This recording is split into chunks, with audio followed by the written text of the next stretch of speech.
saraakiil iyo tababarayaal ka tirsan imaaraadka carabta ayaa waxa ay maanta ka duuleen madaarka magaalada boosaaso waxayna arrintani ka dambeysay xilli dowladda Soomaaliya iyo xiriirkii ka dhexeeyay imaaraadka carabta uu sii xumaanayo. khadka telefoonka waxaa si toos ugu jira wariyaheenna magaalada boosaaso maxamed madani oo aanu ka wareysan doono balqaabka dhacdadaas u dhacday. Alo salaamu calaykum. aad baa mahadsan tahay Najiib Cabdiweli. saad ka dhawaajisay waxaa muddooyinkii ugu dambeeyay aada loo hadalhayay khilaafka siyaasadeed ee soo kala dhexgalay labada dal waa imaaraadka iyo Soomaaliya oo labada dal ay jireen arrimo ay isku maadaafsan yihiin.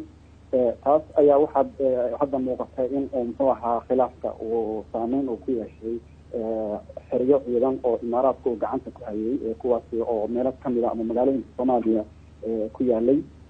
dhawaan ayaa hadal uu jeediyay wasiirka gaashaandhigga ee Soomaaliya waxa uu sheegay in dowladda federaalka Soomaaliya la wareegi doonto mushaharaadka iyo sidoo kale agabyada kale ay u baahan yihiin ciidanka uu tababaro dalka imaaraadka.